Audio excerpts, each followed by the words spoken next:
The Nation Builders Corps, and I've employed 100,000 graduates. We abolished some 17 taxes that were killing businesses. We have reduced import duty by 50%. And cumulatively, we have reduced electricity tariffs by 6.3% for residential and 18.8% for non-residential. We have given direct jobs to over 350,000 people in the public sector.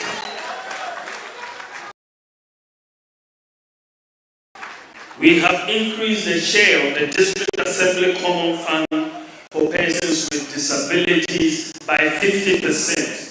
And we have doubled the capitation grant. We have established the Zongo Development Fund. And with all of this, we have achieved macroeconomic stability.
Being the weakest performing currency in Africa at this point in time.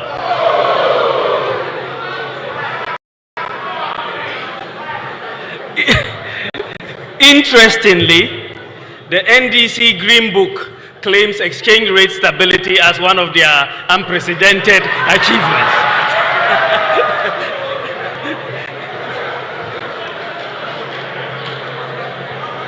In an open economy with market determination of prices, exchange rate movements are the most important indicator of underlying macroeconomic fundamentals. As the saying goes, when in doubt, observe the exchange rate. The lesson from history for governments is that you cannot manage the economy with propaganda.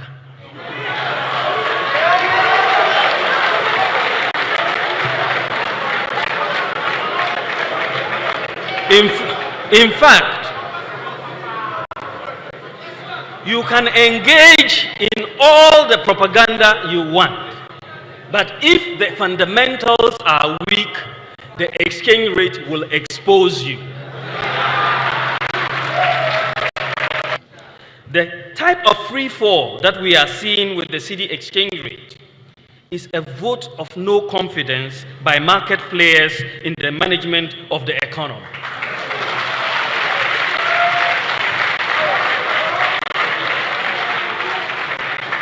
Indeed, many market players presently are pricing goods with the expectation that the exchange rate is going to be 2 to 1. It is almost there. The scary part of this is that we are only just past the first quarter of the year, and we have 3 more quarters to go, and the situation could therefore get worse. This development is not fair to the private sector, and it is certainly not fair to Ghanaians. The slide you are seeing here shows the comparative cedi performance comparatively between 1997 and 2000. I want you to look at this carefully. You saw this major depreciation between 1997 and 2000. Now, maybe the speculators were here. Between 2001 and 2004, they suddenly disappeared. 2005 and 2008, that whole period, this is where we are. Now, 2009 here to 17th April, the speculators are suddenly coming back. Now, what I want you to notice is that the depreciation that we are seeing today is occurring notwithstanding very improved conditions. We have oil, cocoa, and gold prices going on. And this graph is very interesting because it shows you the relationship between oil prices, for example, and the exchange rate depreciation. You saw in 2000, when the oil prices were going up, you saw the exchange rate depreciated quite steeply over that period. Like in 2001 to 2004, oil prices went up similarly, but you saw the exchange rate maintained relatively firm. Where were the speculators? Now, the simple reason is that the macroeconomic fundamentals were firm. What is even more interesting is the 2005 to 2008. You saw the oil prices going up all the way to 147. And what happened to exchange rate depreciation? This is the lowest.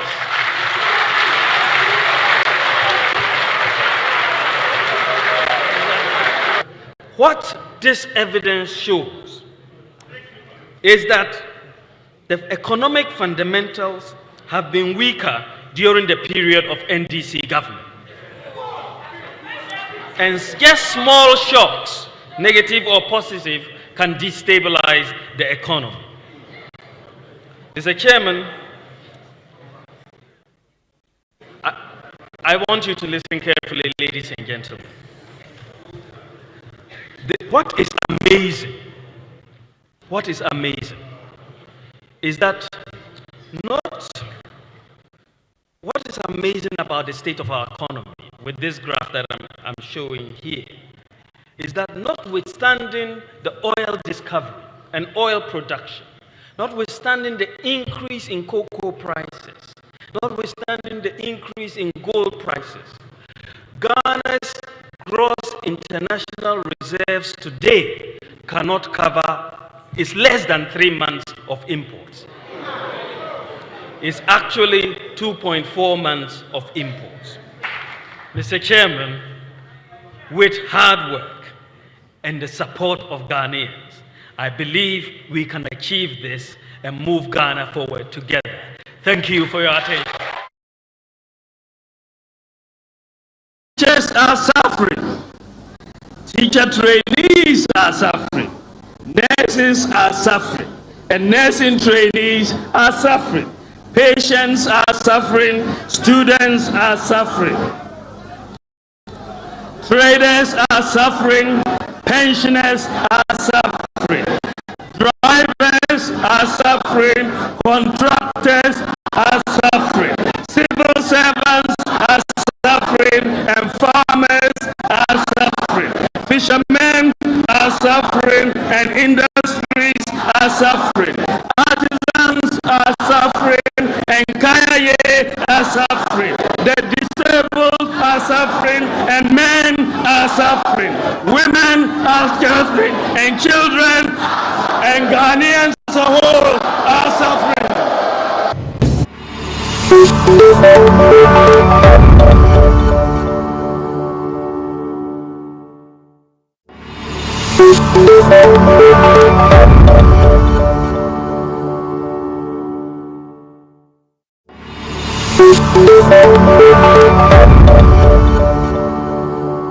Distinction of being the weakest performing currency in Africa at this point in time.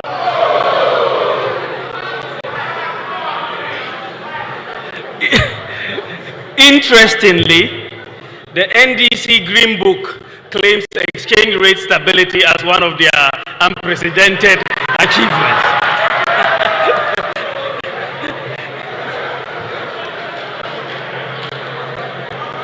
In an open economy with market determination of prices, exchange rate movements are the most important indicator of underlying macroeconomic fundamentals. As the saying goes, when in doubt, observe the exchange rate. The lesson from history for governments is that you cannot manage the economy with propaganda.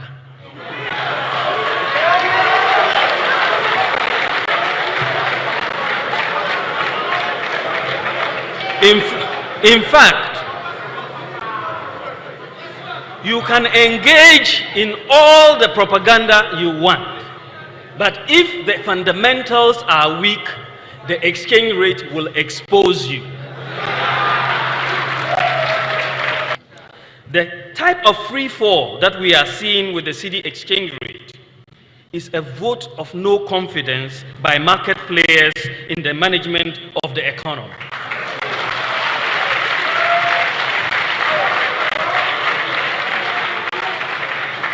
Indeed, many market players presently are pricing goods with the expectation that the exchange rate is going to be 2 to 1. It is almost there. The scary part of this is that we are only just past the first quarter of the year, and we have 3 more quarters to go, and the situation could therefore get worse. This development is not fair to the private sector, and it is certainly not fair to Ghanaians. The slide you are seeing here shows the comparative cedi performance comparatively between 1997 and 2000. I want you to look at this carefully. You saw this major depreciation between 1997 and 2000. Now, maybe the speculators were here. Between 2001 and 2004, they suddenly disappeared. 2005 and 2008, that whole period, this is where we are. Now, 2009 here to 17th April, the speculators are suddenly coming back. Now, what I want you to notice is that the depreciation that we are seeing today is occurring notwithstanding very improved conditions We have oil, cocoa, and gold prices going on. And this graph is very interesting because it shows you the relationship between oil prices, for example, and the exchange rate depreciation. You saw in 2000, when the oil prices were going up, you saw the exchange rate depreciated quite steeply over that period. Like in 2001 to 2004, oil prices went up similarly, but you saw the exchange rate maintained relatively firm. Where were the speculators? Now, the simple reason is that the macroeconomic fundamentals were firm. What is even more interesting is the 2005 to 2008. You saw the oil prices going up all the way to 147. And what happened to exchange rate depreciation? This is the lowest.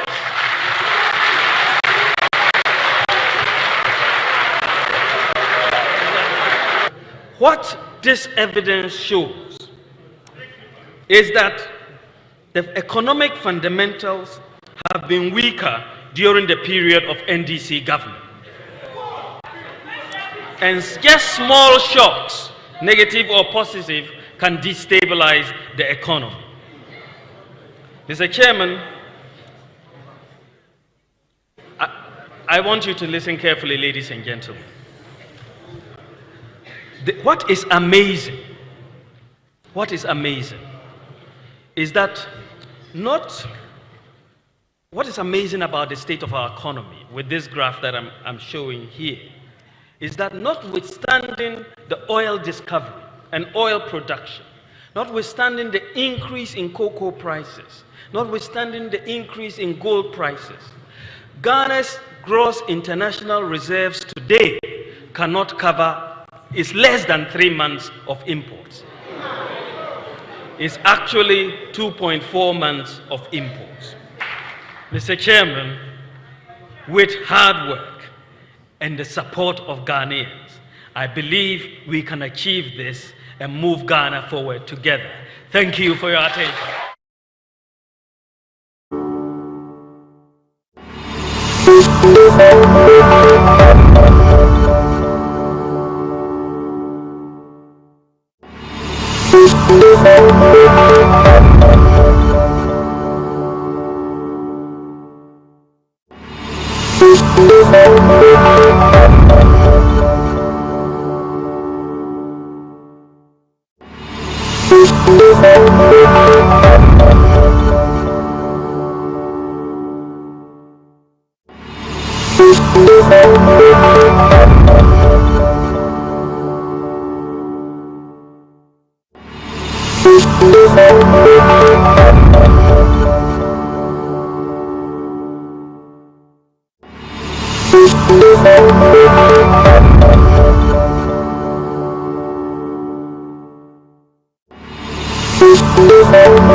On stage, the Prime Minister from Ethiopia and Prime Minister from Barbados, who takes over as DC chair as I exit.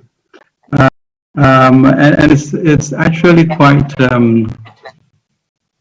a miracle to be here.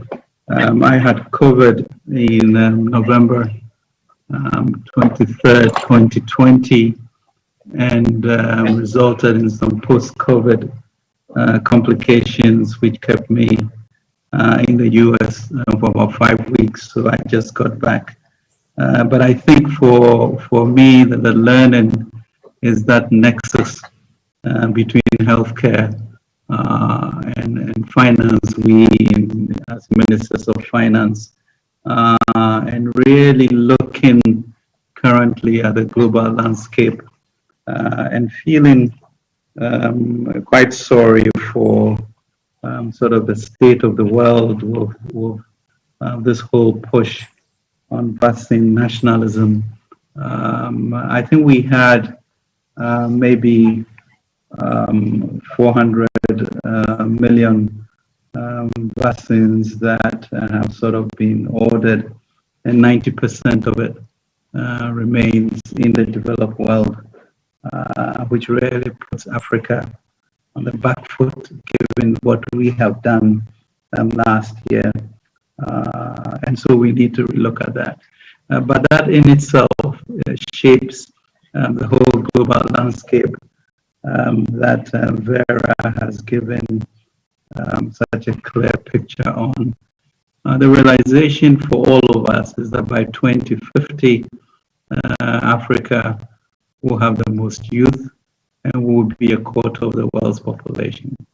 So the whole issue of liquidity and the fluidity of this pandemic, if we do not tackle it now, and also what we saw with global supply chains, especially last year, Africa not industrializing, creates a problem for the global world. So on the finance side, you know, we have this conundrum.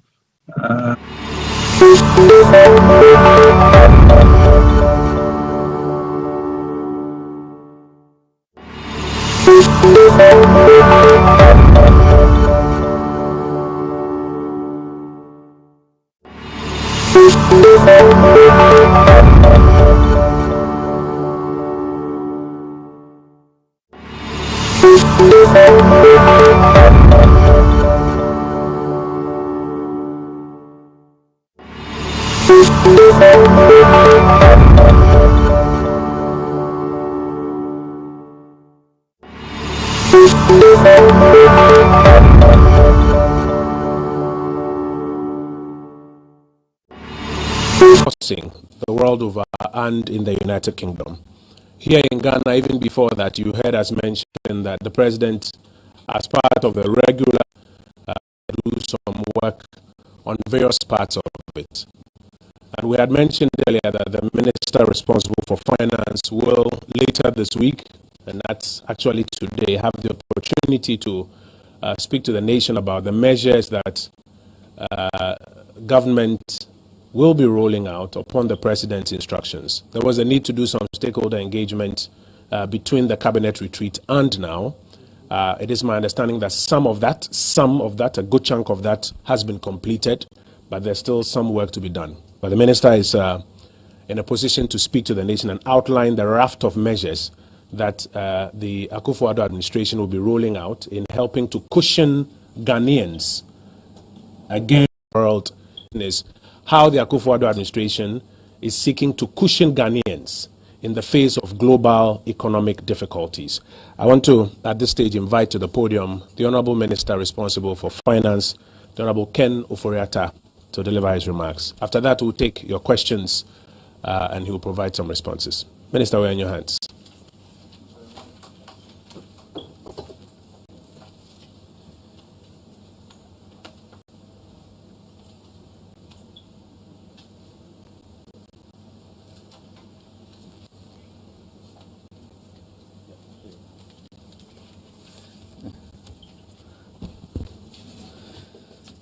Well, thank you very much indeed, Kojo. It's good to be here. I think I was with you all in January, and we had a good session there. But good afternoon. Good afternoon indeed, ladies and gentlemen of the press and fellow citizens. Thank you for availing yourselves this afternoon to this important intervention press conference from here. I'm here today to announce to you measures to address the economic difficulties we are facing due mainly to recent global and domestic events. These difficulties have manifested in rising fuel prices, rising inflation and cost of living, exchange rate depreciation, rising interest rates, and revenue mobilization challenges. Government had its first regular quarterly retreat for 2022 from 18th to 20th March at Pejuase, concluding in Accra on Monday, the 21st of March. During the retreat, Cabinet deliberated extensively on a number of issues and approved a number of measures to support current efforts to address the challenges we are facing. Also on Monday, March the 21st, 2022, the Bank of Ghana announced a number of complementary monetary measures to address the rising cost of goods and services on the market and the worrying performance of the cedi against major currencies. Ladies and gentlemen, it's important to stress right from the onset that the difficulties we are facing in Ghana are not peculiar to Ghana. It should also be stressed that several governments in both developed and developing countries are busily coming out with various prescriptions to bring their economies back to work and on track. After the devastating impact of COVID-19, which distorted global supply chains and the ongoing Russia-Ukraine war. If we look at the world today, there are two clear forces shaping global events: the impact of the novel coronavirus pandemic and the crisis in Ukraine. With the virus, the records show that our decision to focus first on protecting lives and then livelihoods has paid off. By February, globally, some 7.03% of those infected by COVID-19 had died.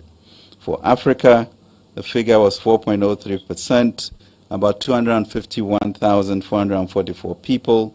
In comparison, less than 0.89%, that is 1,445 people of infected people in Ghana died. May their souls rest in peace. Against all odds, but due to firm leadership, bold initiative, and responsive citizens, Ghana has so far collectively managed the virus remarkably well. But we knew that Ghana, like most countries in the world, had a tall list of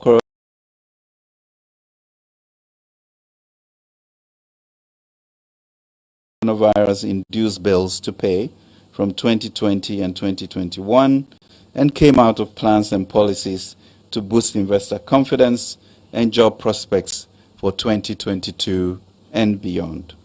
As you recall, we lost 13.1 billion of revenue and had to increase our expenditure by 14.2 billion, with combined fiscal impact of 26 billion Ghana cedis, about 6.8% of GDP in just 1 year. For government, 2022 was now the time to go full steam ahead in healing the economy to create jobs, especially for our young generation. This was evidenced by our growth figures, averaging 5.2% in 2021, up from 0.4% in 2020, and a startling 6.6% growth in the third quarter of 2021. We outline our comprehensive recovery program, the 100 billion cedi Ghana Cares Obatampa program, to focus on the real sector to do just that. Our 10 billion Ghana Youth Start program will be the most historic intervention for youth employment in our country. However, three things that we did not and could not predict hit us. That, one, that Parliament will approve government's 2022 budget statement, the appropriation and its expenditure plans, and then turn around to vote against one of the key revenue generation measures that was being introduced, the e-levy. that the unyielding stance of the minority in Parliament against the e-levy would gravely affect investor confidence in our capacity to implement our programs and settle our debts, triggering a downgrading by credit rating agencies and now leaving the cedi vulnerable as we could not access the international capital markets. Ladies and gentlemen, the third hit was the launch of the attack on Ukraine by Russia on February 24, 2022. The war in Ukraine could not have come at a worse time for the global economy. Already, global efforts towards economic recovery from the devastation wreaked by the coronavirus pandemic were being disturbed by supply chain disruptions, surging inflation, and uncertainties in the financial markets with anticipated hikes in interest rates. After February 24, we saw a sharp hike in global oil prices, food prices shocks, especially wheat, oil and gas price hikes, capital risks, aversion, flight to safety, affecting private capital flows to emerging markets as a whole, and all with serious macroeconomic implications. For example, crude oil prices per barrel increased by 75.3% from $74.17 in December 2021, when the 2022 budget was passed, to $130 on 7th March 2022, before moderating to $115 as of today. Crude oil prices crossed the $100 mark for the first time since September 2014. We recall that prior to the pandemic, we had built resilience through the implementation of bold and prudent economic measures. By April 2019, we had successfully, as a country, completed the 4-year IMF program. We did so and more by achieving an annual average real growth, GDP growth of 7% between 2017 and 2019, from 3.4% in 2016, maintaining a fiscal deficit below 5% of GDP for 3 consecutive years, maintaining a positive primary balance for 3 consecutive years, which put our debt on a sustainable path, lowering lending rates by over 10 percentage points, restructuring the banking sector to protect the savings of 4.6 million depositors, and strengthening the financial sector. So far, government has spent over $25 billion since 2018 to clean up the financial sector, reducing inflation from 15.4% in December 2016 to 7.6% in 2019, and preserving the integrity of the local industry. Improving gross international reserves to reach 8.6 billion, or about 4 months of import cover by 2020. Introducing the most ambitious social welfare policy ever seen in our country, the Free SHS program. Constructing and rehabilitating more roads, cumulative of about 6,250 kilometers, completing 6 of 11 interchanges and flyovers, more than any other government in our history.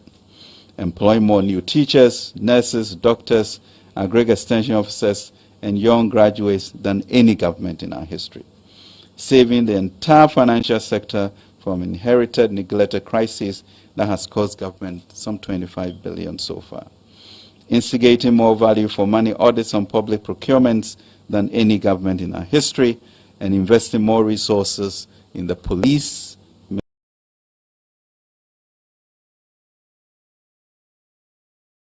military, governance, and anti-corruption institutions than ever before. It is this proven record of fixing what is broken that gave the MPP government the confidence to tackle head-on the devastation unleashed by COVID-19. And it is the same can-do and will-do attitude that gives us hope that we will overcome the current crisis. We are not a people to bow to peace. The war in Ukraine has had far-reaching impact. We do not know how long the conflict will last, but it is clear that it has already forced many countries in Europe and beyond to adjust their economic plans for 2022, and Africa is likely to be amongst the worst hit outside of Ukraine.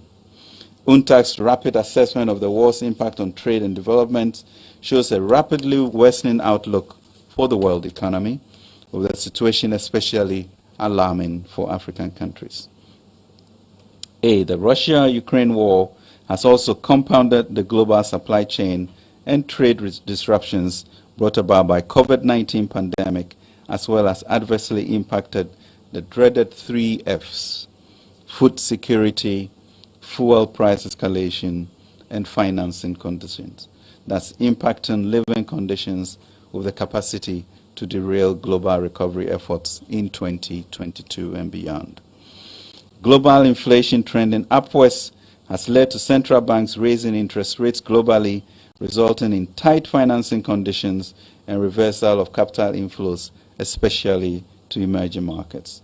For example, the U.S. Federal Reserve Bank announced a hike in interest rates by 0.25 percentage points on 16 March and has signaled more of such to follow. Similarly, the Bank of England has raised its policy rate by another 25 basis points to 0.75% on 17 March 2022.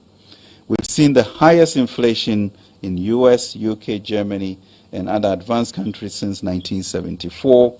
The US's inflation increased by 6.5 percentage points from 1.4% in January 2022 to 7.9% in February 2022. Similarly, inflation in Germany increased by 4.1 percentage points from 1% in January 2022 to 5.1% in February 2022. Since the COVID-19 pandemic struck, more than 60% of African sovereigns have suffered downgrades across the region. Ghana witnessed a downgrade from Fitch on 21st January 2022 to B- with a negative outlook, while Moody's downgraded Ghana to Caa1 with a stable outlook on 4 February 2022, even though S&P affirmed Ghana's rating at B- with a stable outlook on 7 February 2022. These downgrades have had implications for market access, exchange rate depreciation, capital flight, and increased cost of financing. Ladies and gentlemen, on the domestic front, the challenges include the impasse in Parliament, which is adversely affecting government business, such as the passage of some revenue bills, including the e-levy bill. This is creating uncertainty, which has been highlighted as a key risk by the rating agencies and affected our credit spreads, limiting our access to the international capital markets. The adverse global developments are impacting severely on exchange rate depreciation and domestic inflation as investors take refuge in safer assets by stocking up on the dollar, which is considered the safest currency to hold.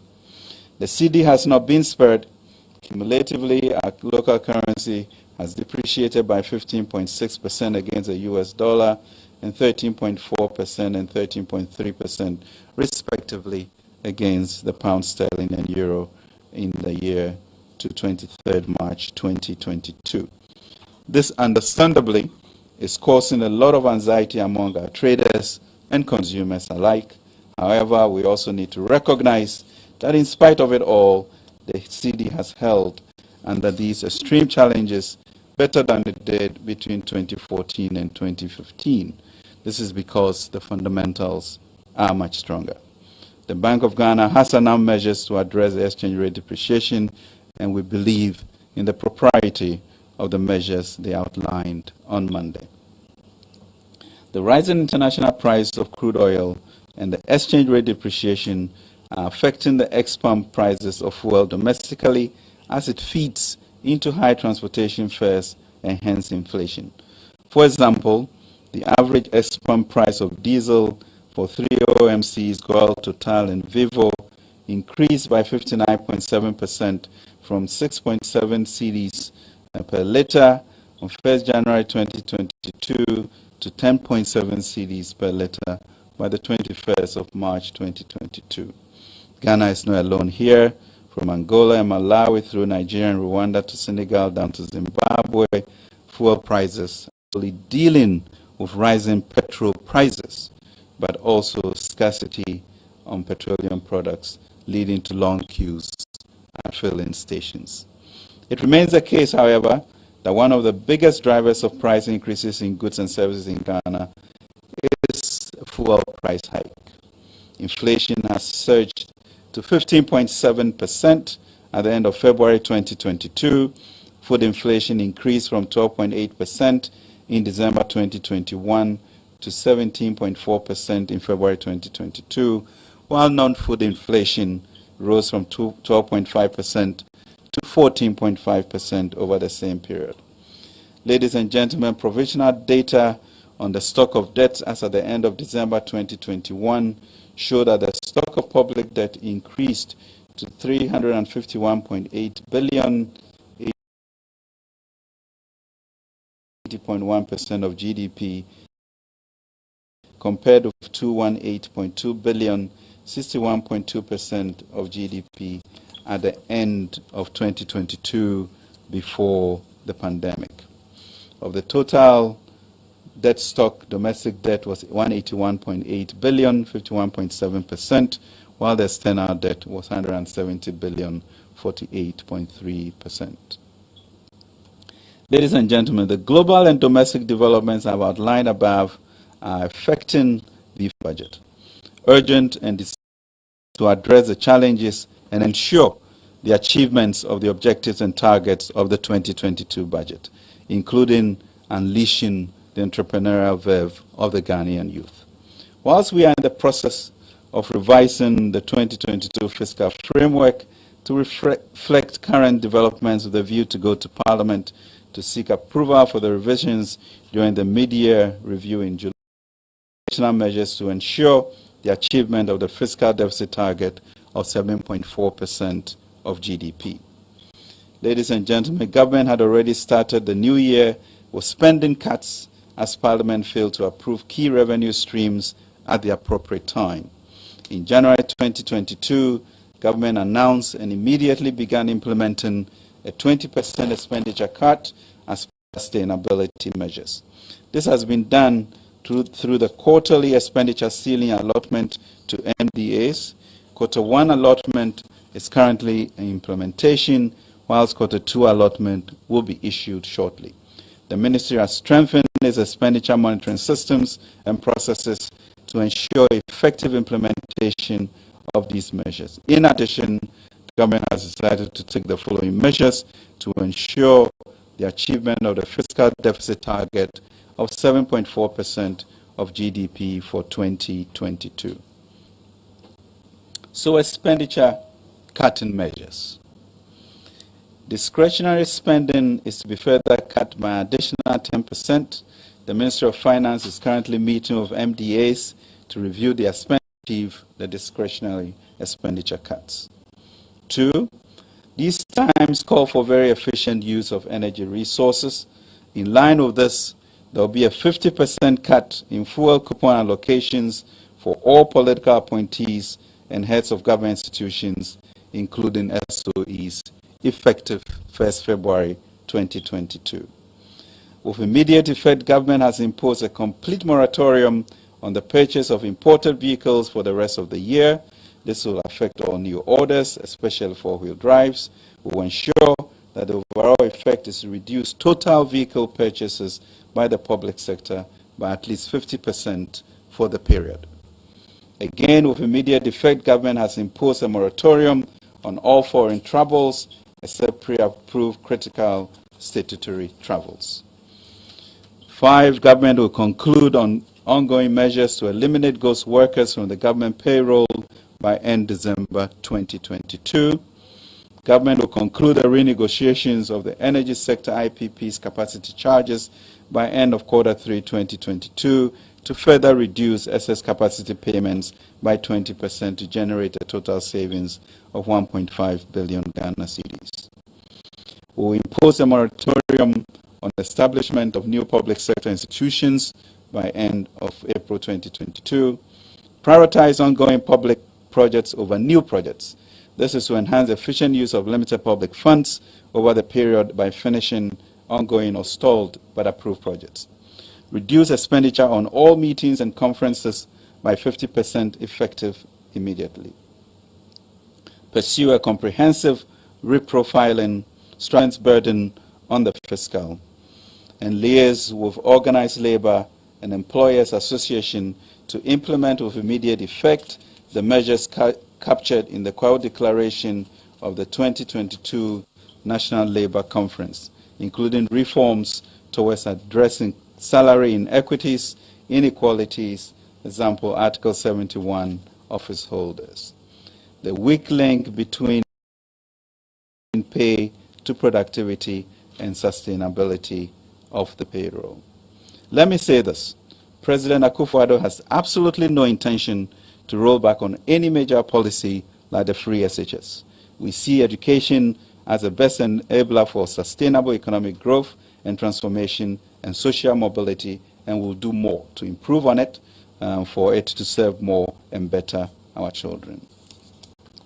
Ladies and gentlemen, in addition, and finally, government approved the ministers and the heads of SOEs to contribute to cut 30% of their salaries from April to December 2022 to the Consolidated Fund.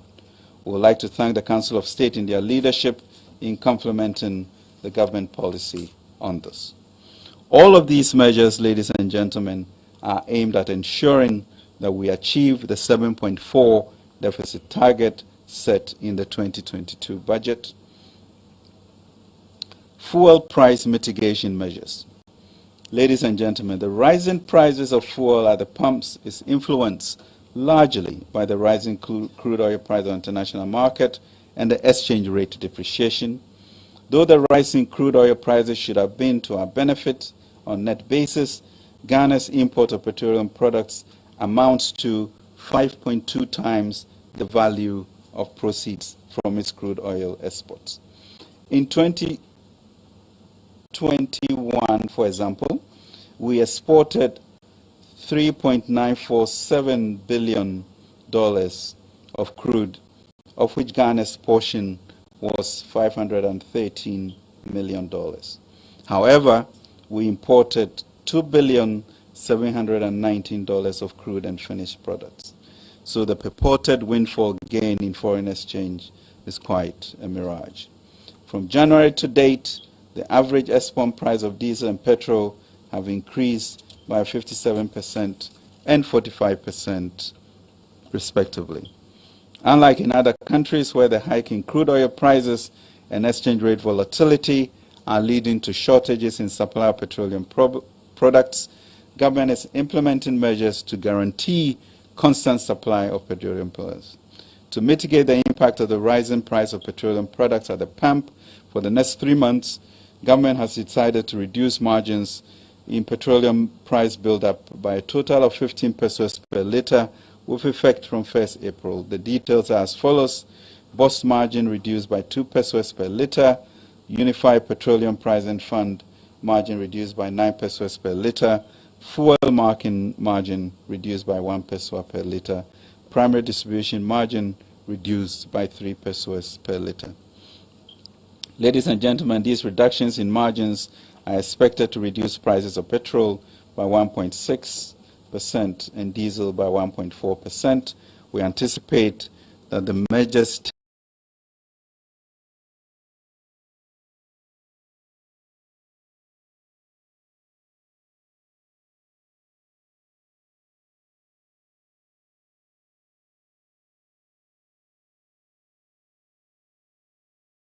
taken to strengthen the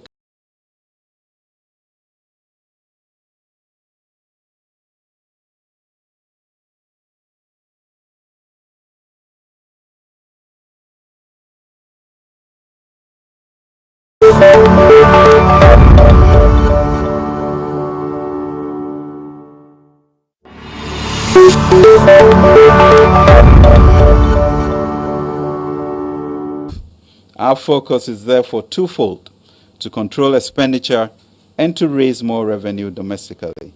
As such, we will therefore begin the implementation and collection of the revised property rate by end of April 2022.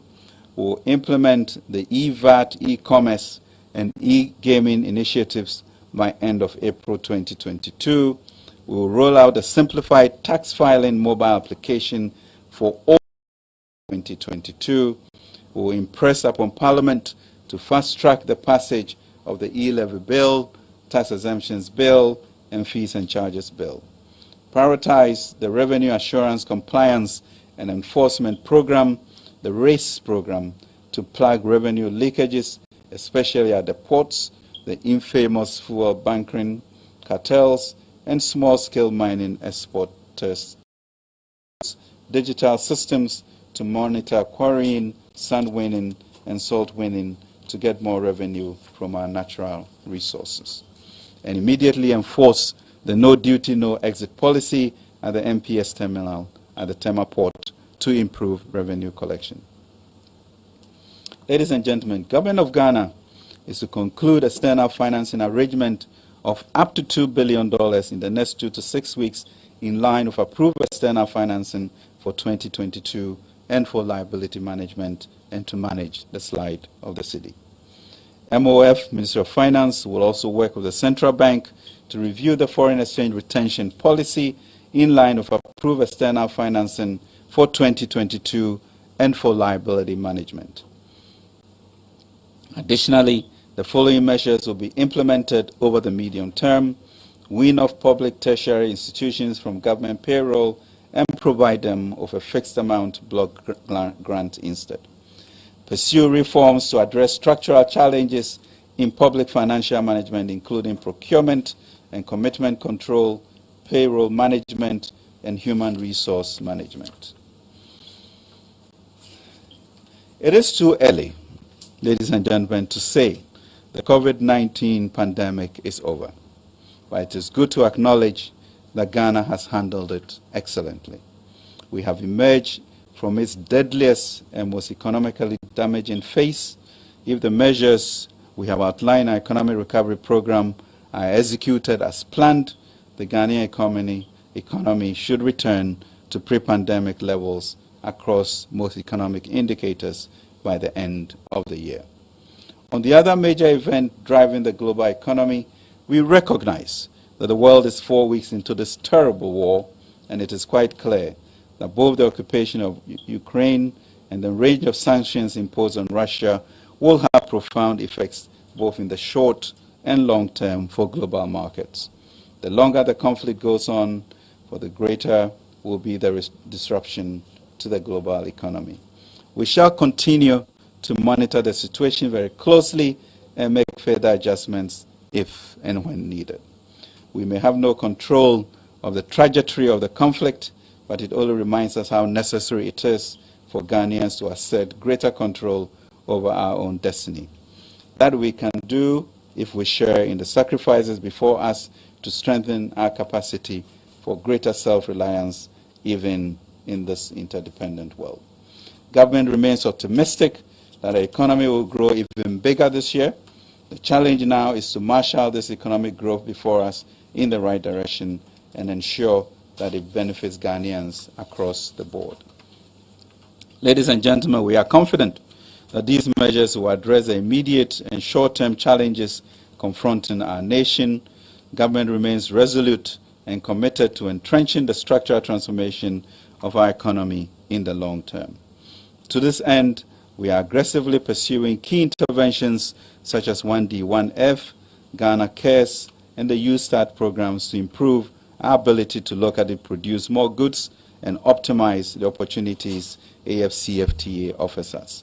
It is important that as a country, we reduce our dependence on imports and increase local production.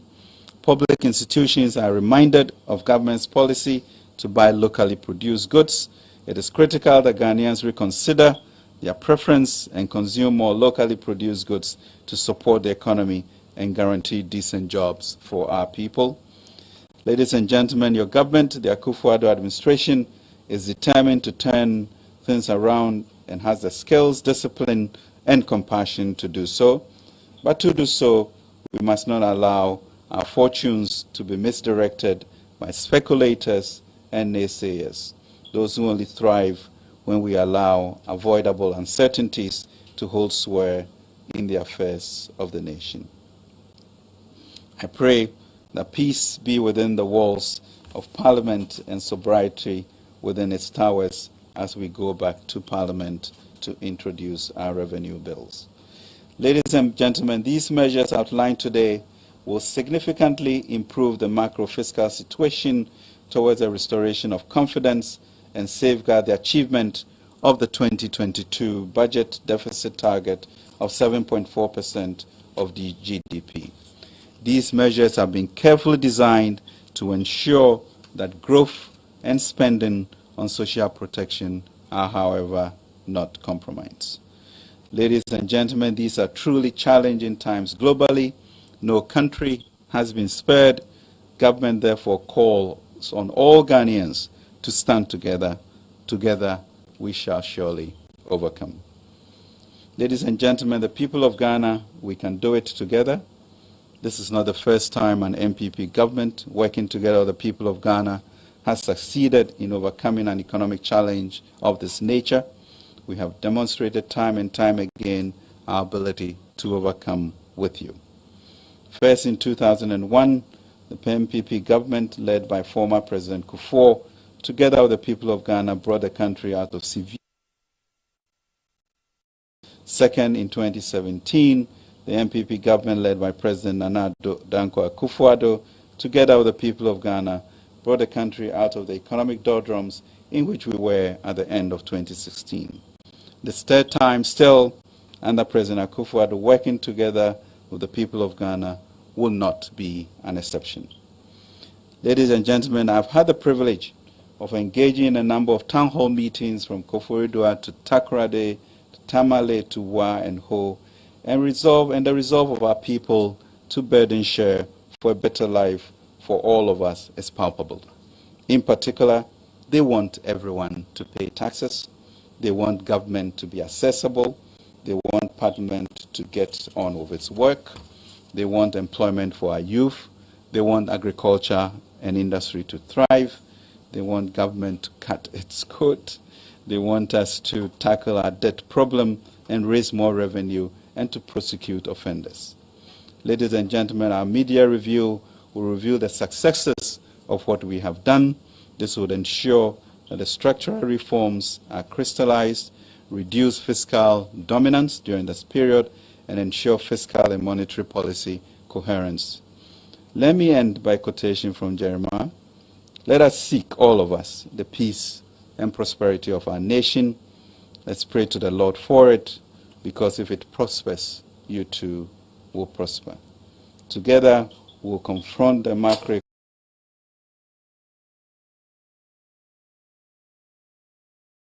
challenges head-on, stabilize the economy, and set it on the path of economic transformation for all. So yes, we'll bring in additional $1 to $2 billion to stabilize the slide of the currency. We have enumerated a number of issues to ensure expenditure cuts, and we have put in place strategies to ensure that we have the supply of fuel that is required and maintained. And global phenomenon in which we are part of, but we can and we will overcome. God bless our whole land, Ghana. Thank you. Thank you very much, Honorable Minister. And as Honorable Minister resumes his seat, it's a good time to get ready to take your questions. Can I get an indication where the microphone is? Can I get? Oh, it's a good time to take your questions. There are a number of things the Minister has spoken to, dealing with the fiscal threats, revenue side, and then expenditure side, in particular the expenditure cuts. I could see a lot of people smirking and smiling when you were announcing the expenditure cuts, Honorable Minister.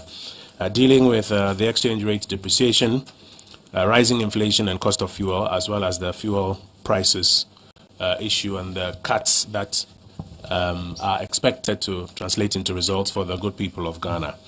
The Honourable Minister also provided a context within which all of this is happening. There's a global context, and then there's a local context, and what government is doing is to work towards mitigating its impact on the local context. So if I can take the first 4 questions, then I will come for responses and come for another 4. Please try and keep your questions to not more than 2 so that we can hear from as many people as possible. So where's the microphone? Okay, right here. So I'll start with Shinwa. Yes. Is that Shinwa? Yes, Shinwa. That's GNA. Thank you very much. Hold on. Madam, where are you from? Oh, TV3, that's you. And then Kweku, right? Okay, so let me start from here. Yeah, Shinwa. Yes, thank you very much, Honorable Minister. The prognosticators predicted you were going to quote from Isaiah, but I realized you jumped a step further into Jeremiah. Kudos. Please, may I know how much the government seeks to save from the expenditure cuts in all for this year? And secondly, did we lose the opportunity to hedge or to take some pricing insurance for petroleum prices on the world market when indications were that prices were beginning to move up somewhere last year? And then also, could we not have taken some local bonds to do? I know subsidy doesn't sound palatable these days, but to do some price subsidies for the energy sector across the board. Thank you. In addition to the subsidies that already exist? Yes, sure. Okay. Yeah. All right. Thank you. So that's one. Yes, there was GNA in front here. So what is the fiscal impact of the expenditure cuts that we're looking at? Second question is, did we lose the opportunity to hedge at a time when there was indication that fuel prices could be going higher? And is there room to introduce some subsidies in addition to what exists already in the energy space? I got your questions right. Okay, GNA. Thank you. My name is Ataminsa from GNA. I want to find out whether government has any plans of increasing domestic refinery of petroleum product so that we insulate domestic fuel prices from the vagaries of the exchange rates. Then 2, has government any plans of introducing contingency fund so that the country can fall on in terms of global economic difficulties? In addition to the ones that exist already? Yes. So do we plan to have extra contingency funds? Because there's already contingency in our framework. But in addition to that, we plan to have extras. Okay, extra contingency funds. Thank you. TV3? Yes.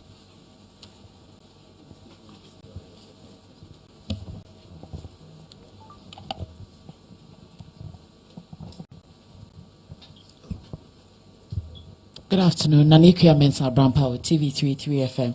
So I think my first question was asked by Shingwa regarding the value, how much government hopes to save from these measures that have been outlined by the finance minister. And secondly, government, we know, is the biggest spender when we look at the economy. Won't the expenditure cuts affect money within the system? That's what we want to find out. Thank you. Thank you. And if I have permission to add to your question, not just money, but economic activity. So won't expenditure cuts affect money in circulation and economic activity and the prospects of growth? Thank you very much, Anna. Kweku. Right. My name is Kweku Asante, joining. Is there any budget committee or a specialized agency to ensure compliance to these new directives, especially on cuts to meeting expenditures, the travels, and to ensure that all SOEs comply?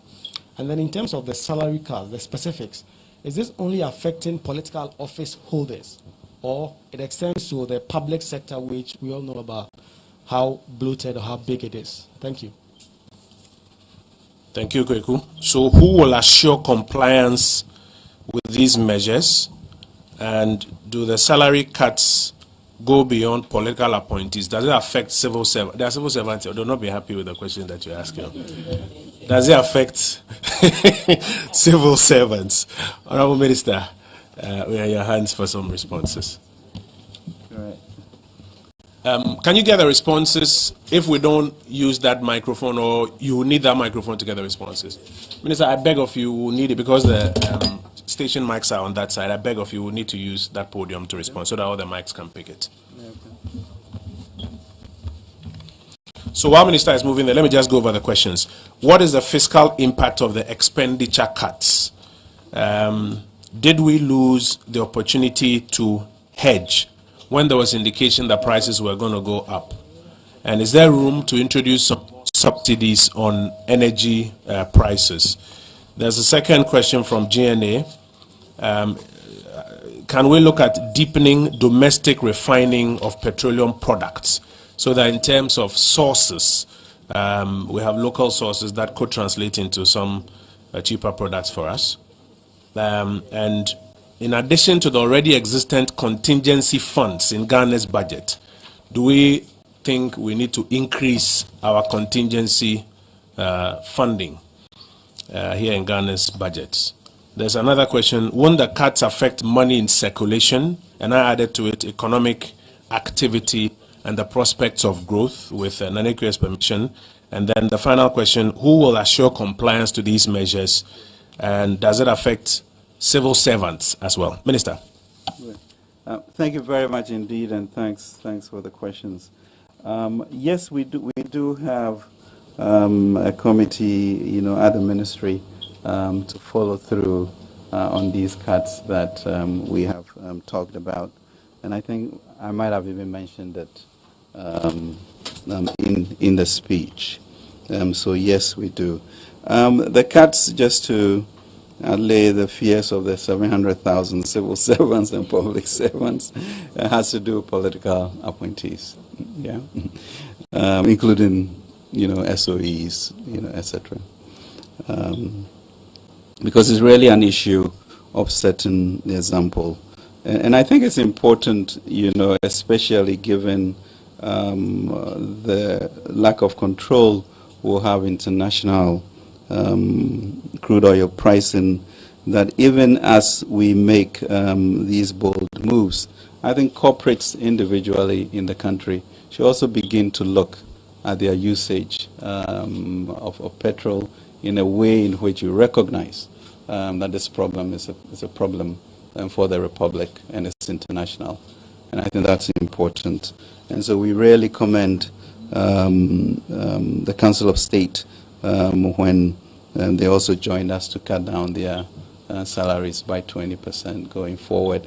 But I think for most corporates and Ghanaians now being more austere about how we use petroleum products, it's going to be important for all of us as a nation.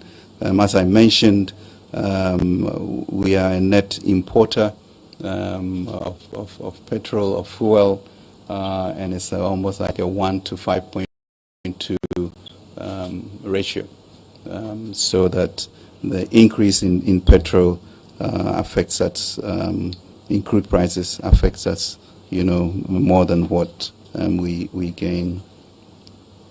Opportunity that we had with regards to the potential to hedge, those analyses are constantly being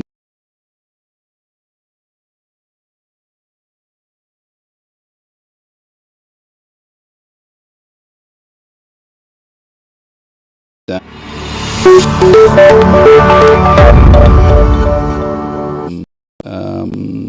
Gain about 3 billion cedis for the year, and when you are running a budget deficit and you begin to think of more subsidies, that will be the cost to you as a nation as you do that.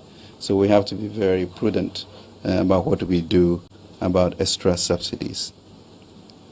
Domestic refining capacity, I know that the Ministry of Energy and TOR are working on various plans to see how we can build a new refinery, either private sector or PPP, etc. So that certainly is an appropriate idea to be shared. With regards to savings, I mean, in terms of our initial calculations of all of that, will be about 3.5 billion Ghana cedis that we expect to be able to save. But we'll keep titrating and tightening it and ensure that we get as much from that as possible. The contingency funds that was mentioned, good idea, but you really need, we already have our heritage funds, etc. And at this juncture, with the crisis, there's very little to add on to. But certainly, we're always looking for ways in which you can build stock for the future. And so that would be done. I don't know, Kojo, is that... yes, Minister. I have a sense that the key issues have been tackled. We'll take a second round of questions. Minister, I think there was... yes, there was only one that is yet to be responded to. One, that cuts affect money in circulation and economic activity and the prospect of growth. Well, the question that I guess we have to ask ourselves as a nation, and therefore whether the cost of runaway inflation, what we are experiencing with our currency, and what that will trigger into. And so when you look at Bank of Ghana's measures, it's really to contain inflation, tighten our belts, and not sort of chase up the depreciation of the currency. But there are times in any nation's life in which these decisions have to be made. Difficult times, but if we don't do that, we'll spiral into an arena that we really do not want. So yes, it will bring some tightening, but when you don't have resources and the markets or the global market moves against you, we then have to readjust the way in which we spend things, and within that that band of resources we should be able to do. I mean, note that even last year, from a 0.4% growth in 2020, in 2021, we were able to grow by an average of 5.2%. And the third quarter, as I mentioned, was amazing at 6.6%. So we need to be very deliberate in how we support, the areas in the real sector that would generate the growth and cut down on overheads in governments. Thank you.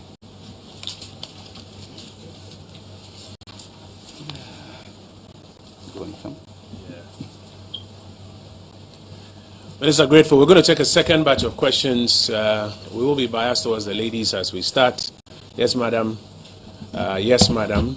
And then I'll go to the two gentlemen at the back. That will make 4 for this round. There are 2 gentlemen here, yourself, and then yourself. I'll give you priority in the next round. So, madam, let's start with you. Not more than 2 questions so that we can hear from more people.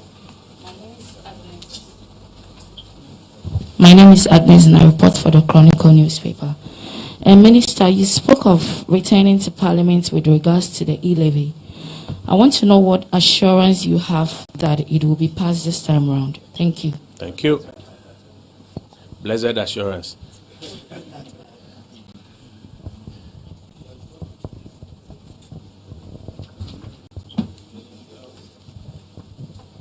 My name is Natalie Neti from City TV. Minister, please, we want to know how much was spent on fuel coupons in a year so that we can appreciate the 50% reduction that the government is proposing.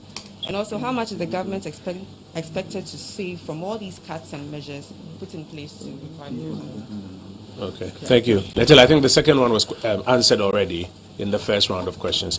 But Minister, the question is, can you disaggregate, for example, fuel and other things here and now for us? If you can, we'll be happy to. Yes, sir. Yes, Christian. Would like to find Christian, from which media house? GNA and Reuters. Please go ahead. Yes.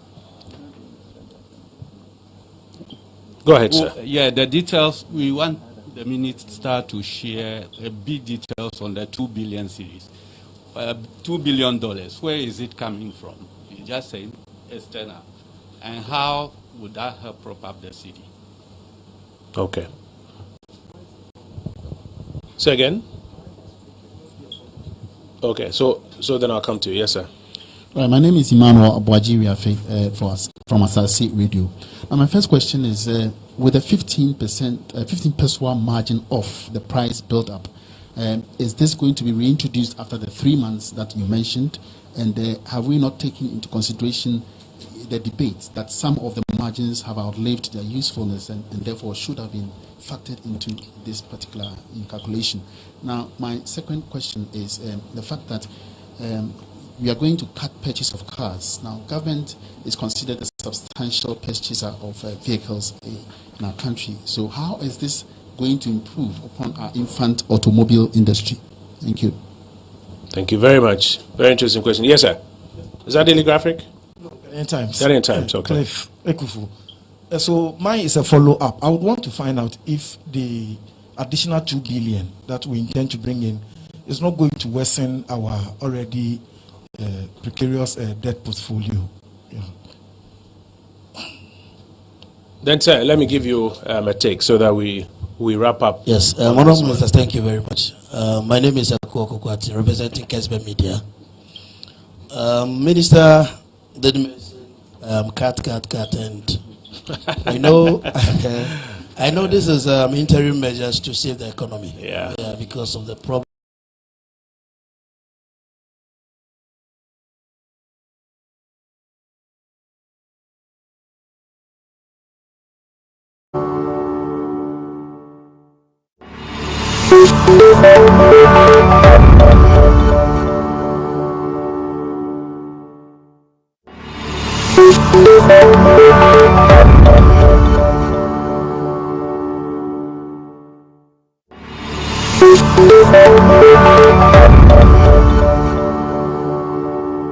Only the government appointees. No, the salary cuts. Okay, the salary cuts, yes.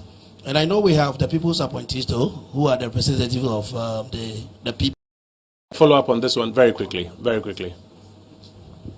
So, Minister, talking about the expenditure cuts and debt situation, the Auditor General's report actually indicated that certain public officials have misappropriated certain finances related to them. Are there any plans to pursue, the collection of such funds to actually support our? I'll go over them, but I think there are a few I've got to deal with very quickly. So you watch the public account hearings live on television at every point in time. When the Auditor General has made a finding, a preliminary finding that he's of the view that some infraction has taken place, the audit committee of the organization has the opportunity to correct it even before we go to Parliament. And so Parliament is a platform for reporting. If it's been corrected, it's reported. If it's not been corrected, the Parliamentary Accounts Committee gives the instructions on what needs to. Still stay with Parliament on the question of the emoluments and other things of members of Parliament. There's a process for determining emoluments of the executive and then of the legislature. And you also know that you may not necessarily be able to vary it to people's disadvantage. It becomes a question for the legislature to voluntarily examine. Now that the Council of State has voluntarily taken a cut, the executive is done it voluntarily. It becomes a matter for the legislature to look at. And I do believe that there are several members of Parliament who are interested in having that conversation in Parliament. So we'll leave Minister and the executive out of that one. Agnes wants to know, Minister, whether you have any assurances on e-levy. Neteli is asking if you can disaggregate some of the issues that are being cut now and give some nominal figures even here and now. Christian is asking if you have any further information you can share on the 2 billion injection that you mentioned. And then also if the cut to projected purchases of vehicles will not affect our infant automobile industry as government cuts affects the economy throughout. So, Minister, let me invite you to provide a response. Are there further questions so that I know whether we'll wrap up after this one or not? Okay, so I'll come back for a final round. So, Minister, we're in your hands.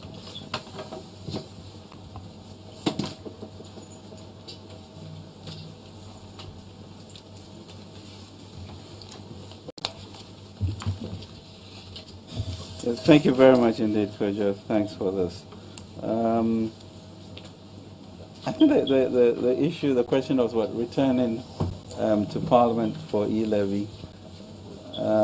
It's already there, so we're just going to go and continue with the discussion and God willing, get it passed. I mean, it is in the parliamentary system. So I pray. I mean, Parliament rises on April 4th or 5th, maybe, and so we've got some critical, maybe 14 or 15 days to make it happen. And I think after these town hall meetings and understanding what the Ghanaian people want, we should be able to do that. I think somebody talking about fuel coupons. It's north of 60 million Ghana cedis. You raise the question about the $2 billion and what its impact will be on our debt to GDP ratio. We typically go to the market during this first quarter period, but because of the exigencies of what happened, markets were closed to us. But you always do measure the potential dislocation in your economy with that, and therefore the reasons of mentioning the growth numbers last year is to indicate to us our capacity to enhance growth and therefore use the productivity index to be able to pay for it. And I believe that we should be able to, if we continue with the Batampa program, push ahead with the real sector interventions that we are doing to be able to. But it's too destabilizing, as it were, and affects the living conditions of our people too gravely to leave it behind. And so that, we believe, is a good thing to do. With regards to the executive choosing to cut all of these benefits for them, we clearly do not, control the legislature. That will be their own decision, such as the Council of State also came out of their own decision. We hope that we set the example and others will follow. And it's really not, I said, let us invoke that spirit among our corporates to look at the expenditures on fuel especially and reduce this 5-to-1 ratio as a net importer of fuel. So we are calling for a spirit of burden sharing, all recognizing that these are difficult moments in the history of the world, and we are not independent of that. But we can, even within this ecosystem, do much better than most, because we always have the capacity within us to do so. With regards to the 15 pesos, which will go through the first 3 months, and whether the price build-up in petroleum is outmoded or not, I don't think so. I think when you look at a period of growth of a country that is running a budget deficit, it will take some time to be able to do that. In emergency situations, it gives you flexibility and to be able to support that. So we will. In terms of reducing, you have to make choices, and therefore the issue of the new edict on cars, yes, to reduce the number of vehicles coming in. We're very particular about imported vehicles and then manage what is within the country. But at the same time, ensure that maybe this is not a period of excessive purchase of capital goods, but that will have to be balanced. Kojo, are we good here? I think so. We're going to go for a final batch. There are those who have not spoken at all. They are those that I'll give priority to. Bloomberg is here. GTV is at the back. George, you let me deal with other people because you've had a say here. So Bloomberg, GTV, you've had a say already, haven't you, sir? You've had a say already. Yeah, but let's hear from other people who haven't spoken. There's a lady here who hasn't spoken. How about you? Which media house are you from, sir? I'm with Reuters. The question was never answered. The source, where, Okay, we'll come back to that one. So let me start from GTV, yeah? GTV, Bloomberg, the lady here. Gentlemen, which media house are you from, sir? Say again? Daily Graphic. Okay, so GTV, Daily Graphic, Bloomberg. Madam, which media house are you from? Home Base. Okay, so let's do these four, and then we will do some follow-ups for those who've already had their say. Yes, sir. Thank you so much, Honorable. My first question, I want to know if there is any plan on Tema Oil Refinery. We've seen the setting up of a new management, and we've not had any sort of concrete plan, because that really feeds into our quest to refine our products locally and ensure maximum value. Then my second question, Minister, you talked about hoping to grow the economy more than even the target expected, or maybe achieving the 5.8 that we want to achieve for this year. But really, if you look at the inflation hike and the... I'm sorry, sir, which 5.8 is this? The growth targets. Okay, okay.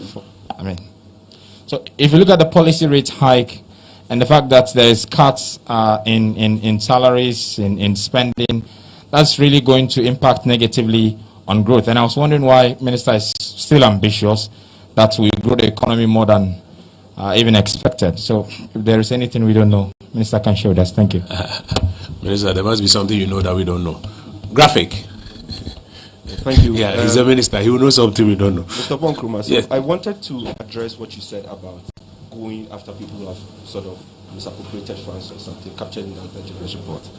The fact is that before the report will go to Public Accounts Committee, it would have taken a year or two. We all know that. We know the report they are sitting on now. And there is a new report, the 2021 report. So there is one person that I have followed on. The Auditor General has charged this person. And this is in the report that has not gone to PAC yet. The person is being sent to court. And the Auditor General is saying that now, beyond the ordinary checks they do, they are subjecting some of these things to forensic examination or whatever they call it, so that they can recoup these monies before these reports even go to PAC for the discussions. So what I'm saying to support my friend is that what is government doing to support the Auditor General to go after these monies and actually recoup it so that I can support us, since we don't have money? Because so the question is, what is government doing to support the Auditor General? Yes, and I wanted to address the fact that we don't have to wait for it to go to PAC like you were saying. Thank you. So, Minister, the question is, what is government doing to support the Auditor General? That's the question. We'll get your response. This graphic, yeah? Sure. Yeah. Then there's Bloomberg. Please bring the microphone to Bloomberg, yes.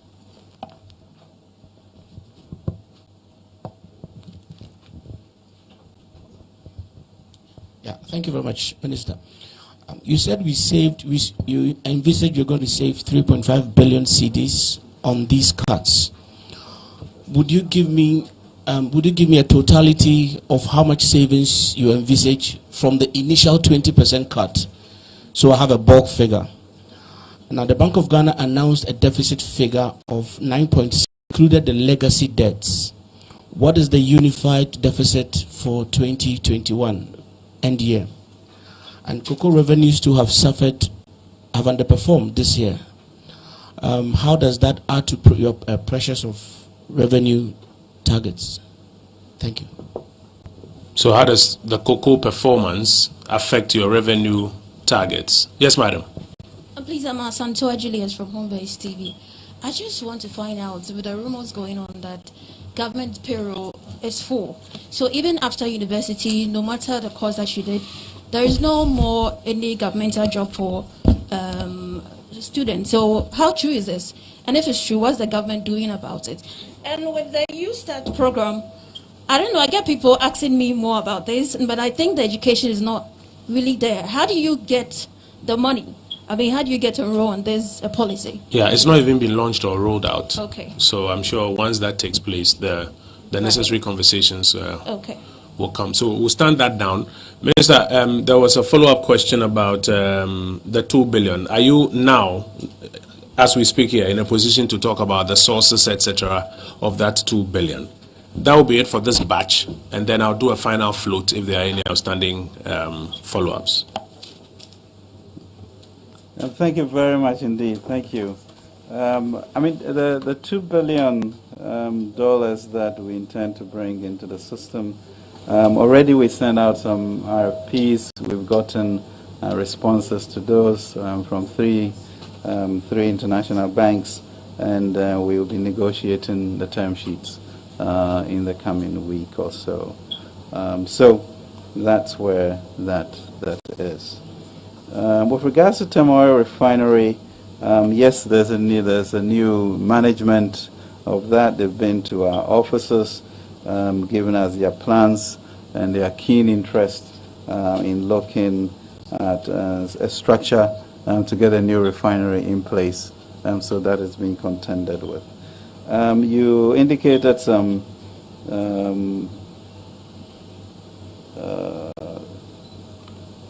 reservations about where we will get growth from.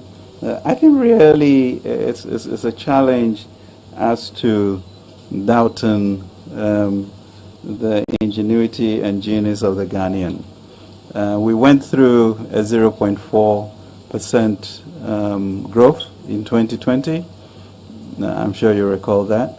And already in 2021, I think we're going to average about 5.2%. And I'll leave you to explain that. If I had said that at the beginning, you wouldn't have believed it. And then in the third quarter, we had 6.6% growth. All quite tight situations. So once again, nor would you have believed if we had said that we're going to get out of the IMF program when we came into government, and all of the things that we were able to do during that period. So it is that same conviction and resolve and belief in what we are capable of doing that we are going into 2022 and the years ahead. I'm confident, therefore, that even with these measures that we have taken to ensure that we live within our means, in there are certain things that we can crystallize. As you realize, the whole issue of the 2022 budget was how do we build an entrepreneurial nation, how are we going to consolidate and create jobs. I'm figuring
confident about that future. It's always not all about just straight numbers, but the spirit of the people can do a lot more than you can envisage. But I thank you for that question. The issue of interest, or at least my interest, to fill the public purse, and I'll do everything I can to support, any positive movements in that direction. Let's see. Effect of cocoa performance on revenue projections. Yeah. Good question there. I mean, cocoa performance, I think, as you know, we're still going through these need to manage. Cocoa has invested quite a bit in pruning equipment, in cocoa roads, etc., to open up production in that area. And we're hoping that will then result in more revenues from them in coming times. Issue of the 20% cut the savings and then the discussions with Bank of Ghana about the 9.7 billion, all of those things, we are now really synchronizing how we work between the monetary and fiscal to be able to further do that. But I thought usually you come and interview me and all of that. So we'll continue with that discussion when we meet. Yeah, I think really the lady with regards to the Youth Start program, we did a pilot in late February, early March, and that is really helping us to kind of complete the design, and expectation is that we launch it nationwide in May. What was there another question that you had? Oh, that was it. I think this round has been dealt with. Okay. So I'm going to go around for a final wrap-up. I think our good friend George Affair has a quick follow-up. TV3, Chronicle, Nana. Oh, I'm coming. You don't want me to come to that side.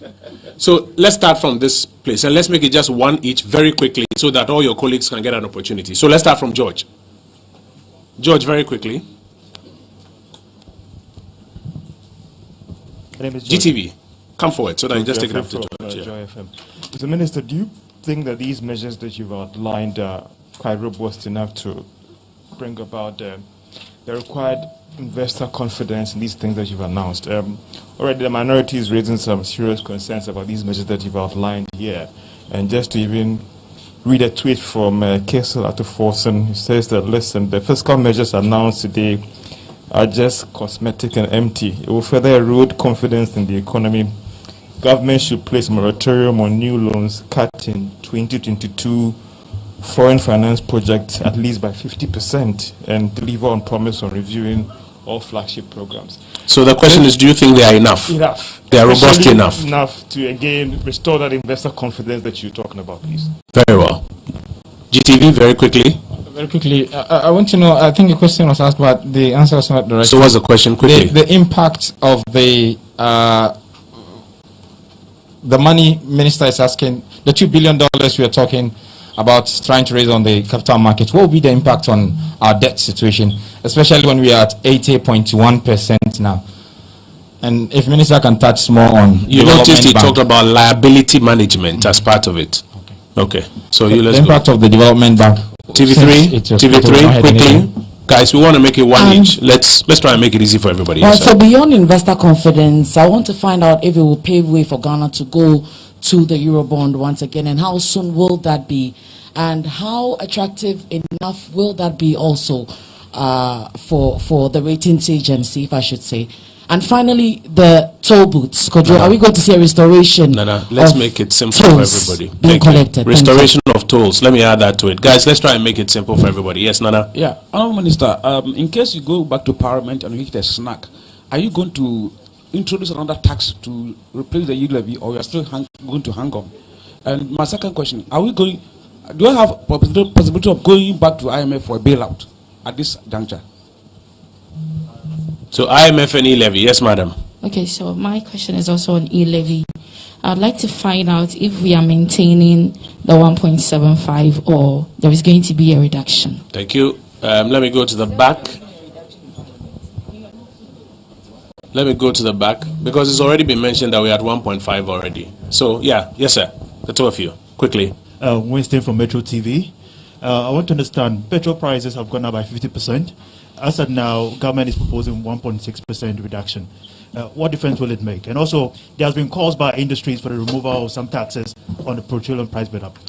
Are you listening to that, or are you basically going forward with what you just proposed? Thank you. Yes, sir. All right. Still on petroleum, it looks like the geopolitical situation we have because of the Russian war also suggests that petroleum or crude oil and crude products from Russia is low. Now, would it be an opportunity for the government to actually maybe instruct BDCs to redirect their attention to purchase petroleum products from Russia. In the face of the sanctions. Which is supposed to be low because it's not a total ban. Yeah, I understand. But in the face of the sanctions. Exactly, sure. Okay, so then you add that to it, then we examine all of that together. Yeah, let's try and wrap up at the back. Emmanuel, GH1 TV. Since discussions are already going with 2 international banks, the question is, are these loans commercial or concessional? And finally, will you touch allowances of government appointees? What was the last question? Sorry, just one. Will you touch allowances of appointees? Yes. Just a follow-up. So what is the total tax that government slaps on in real figures? What's the total tax so that we can know by what percentage government is reducing? Total tax government slaps on what? On petroleum products. Okay. The total government tax on petroleum products. As in like the nominal value? The nominal value. Very well. Final one. Yo, Papa, Medini Benadatuata, United Television. Minister Kasemono or Maeti ghost names be the Pasi who Sadi and Pententia Atnahoni Nyoma Bandia Guaquem to be ye for so Sansa Mafui, Ibia San San Baba. How mino. And now petrol whom commodian. I told the Via, yet it's in see so before a bed do pump honoma, a bear reflect war, a bimoko to Puma and Sikasimuno, not a check. On my own assurance be NPA. Energy Ministry, no more and other stakeholders. Oh, my date crowd. No, me case. What date no man? Yes, in Penifasi, Yakaka, Madame Pine. Yet me can say, yeah, so a bit tell a bit hormona being effect, no, not a check. What my data I bet take effect. Until your Persian comedians and what my data I bet take effect. Jenny, we'll give you the final word, Jenny.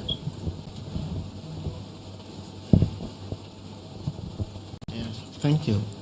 This week, I heard you speaking on radio regarding the cabinet retreat, and you made it clear that 16 government priority programs will be looked at.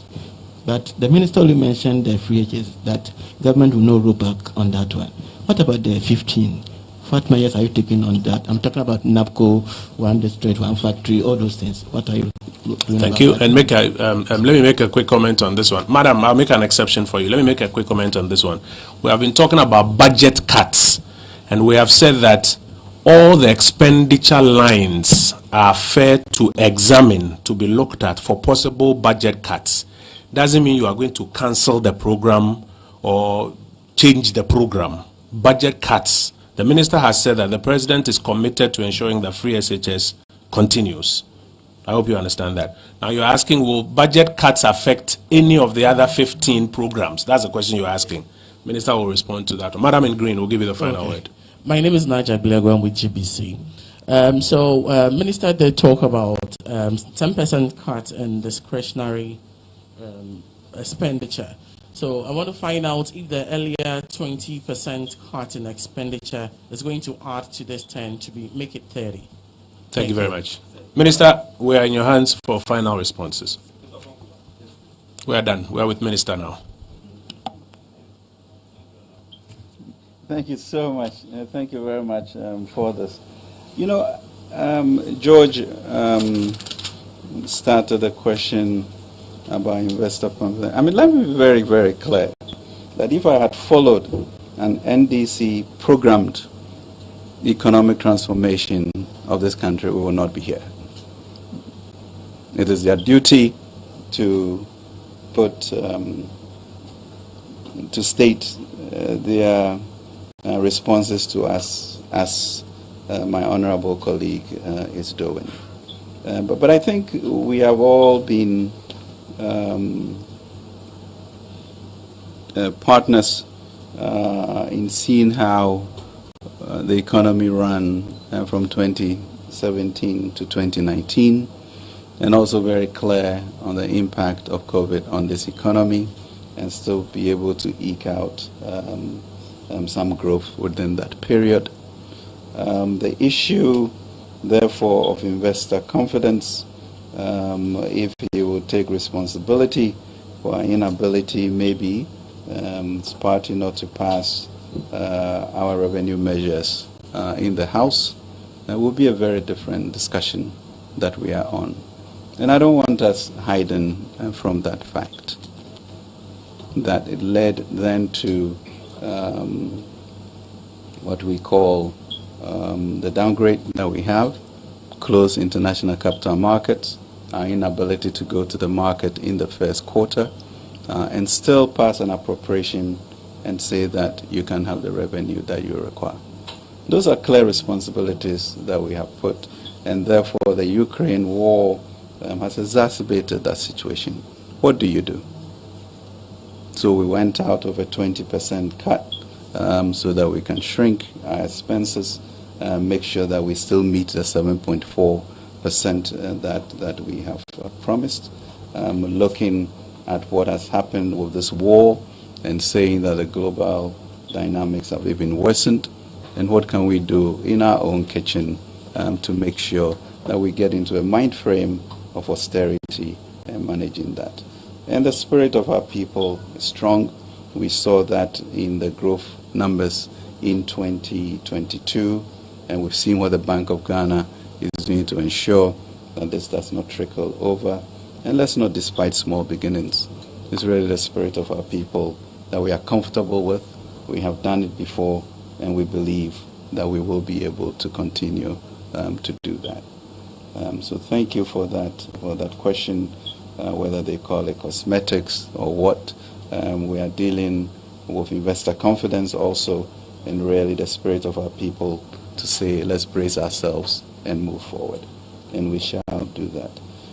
So the impact, of course, of the $1 billion affects our debt to GDP ratio, but I don't know what the consequences will be if we do not turn the whole economy into a more positively driven environment of people talking positive in what we do and where we are going to go. And I think we should leave it at that. Negative words do not help the spirit of the country. Let's find a way to realize that we also are at war, and we have some 30 million people to protect. The Development Bank is one of those interventions that the President's administration really believed was necessary for the ecosystem, and therefore between resources of Bank of Ghana, resources that we have, is bringing now an institution which will be able to, on its own, use its balance sheet to bring more resources into the country and support the infrastructure frame of our financial system. So the target was $1 billion. We're already at $800 million mark, and they've started looking at providing credit to institutions already. So it is such thinking that we are going to go through to make sure that areas that will support the real economy have resources for that to be done, especially also including the issue of employment for our youth. And I think really as a people,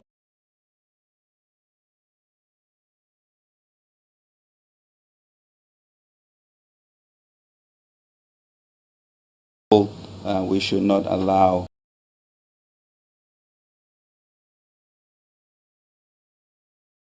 negative language to stop us and create this, poverty of aspiration with our heads down. This should not be encouraged. If we hit a snag in Parliament, what are we going to do?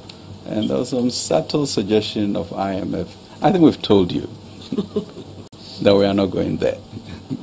A staff visit next week or so, as we look at these measures that we have talked about. And really also the elephant in the room is our debt stock.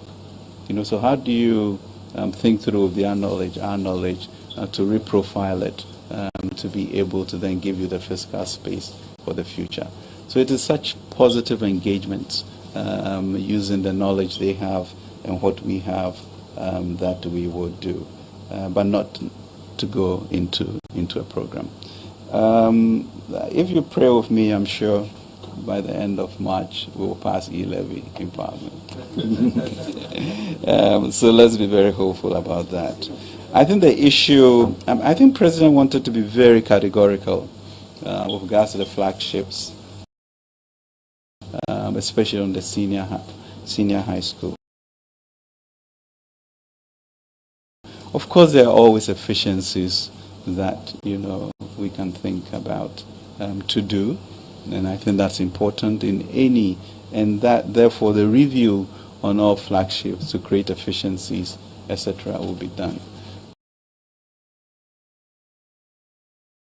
But he truly wanted to be very clear to all of us Ghanaians that the issue, because most of us, when you really dig deep, came from villages, and because somebody helped us to get further education is what brought us here. Not because we're much smarter than our colleagues, but economic circumstances. And when you see 400,000 new people, Ghanaians, getting that opportunity, nobody should belittle or rubbish that. We should just be praying about bringing better education for them and enabling people to realize their potential. And I think that's important.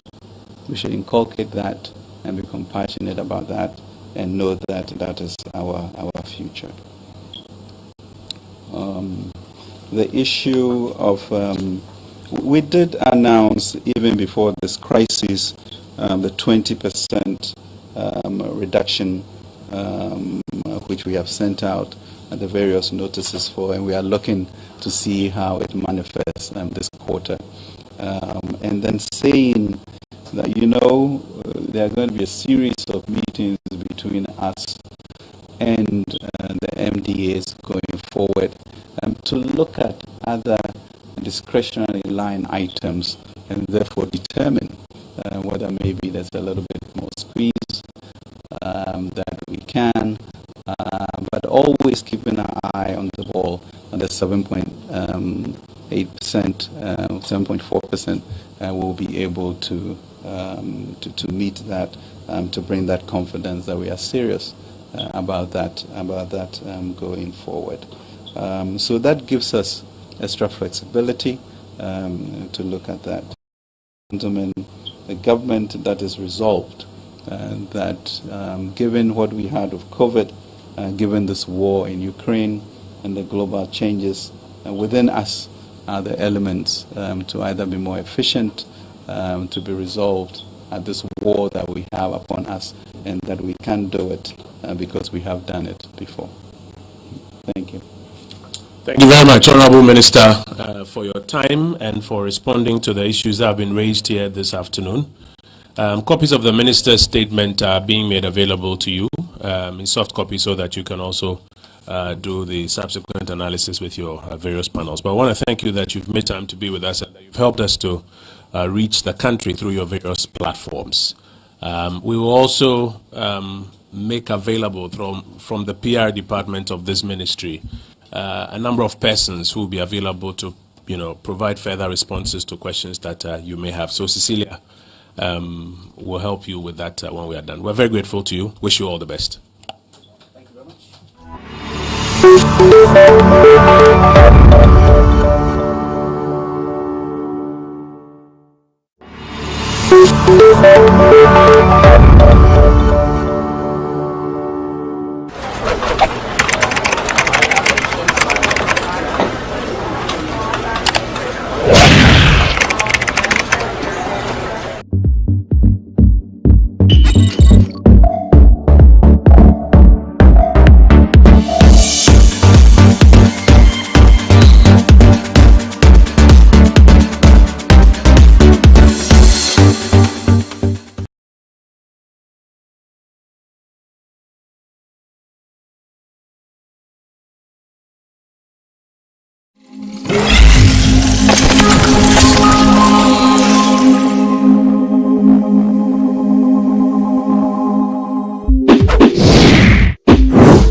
The Ghana cedi has obtained the dubious distinction of being the weakest performing currency in Africa at this point in time.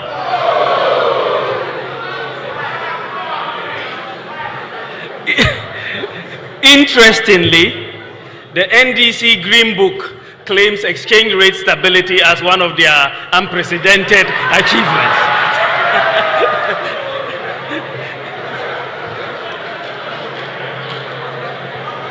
In an open economy with market determination of prices, exchange rate movements are the most important indicator of underlying macroeconomic fundamentals. As the saying goes, when in doubt, observe the exchange rate. The lesson from history for governments is that you cannot manage the economy with propaganda.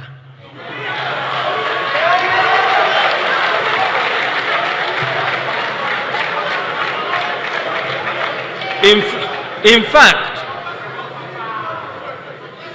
you can engage in all the propaganda you want, but if the fundamentals are weak, the exchange rate will expose you.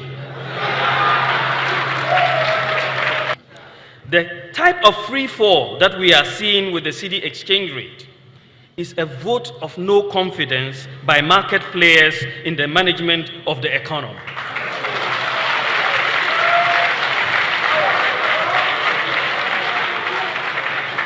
Indeed, many market players presently are pricing goods with the expectation that the exchange rate is going to be 2 to 1. It is almost there. The scary part of this is that we are only just past the first quarter of the year, and we have 3 more quarters to go, and the situation could therefore get worse.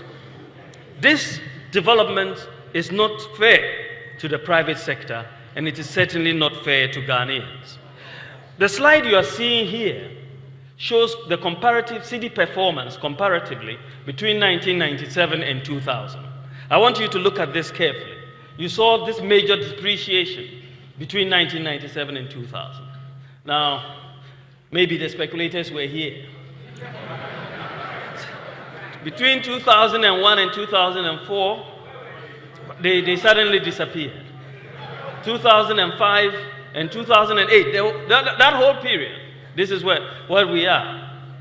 Now 2009 here to 17th April, the speculators are suddenly coming back. Now what I want you to notice is that the depreciation that we are seeing today is occurring notwithstanding very improved conditions. We have oil, cocoa, and gold prices going on. And this graph is very interesting because it shows you the relationship between oil prices, for example, and the exchange rate depreciation.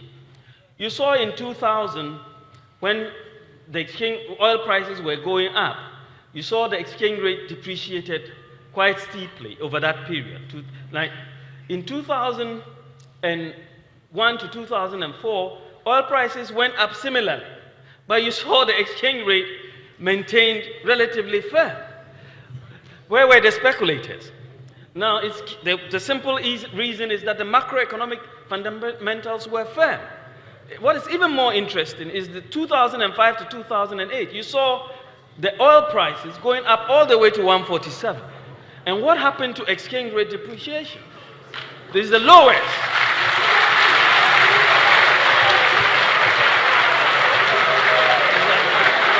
What this evidence shows is that the economic fundamentals have been weaker during the period of NDC government.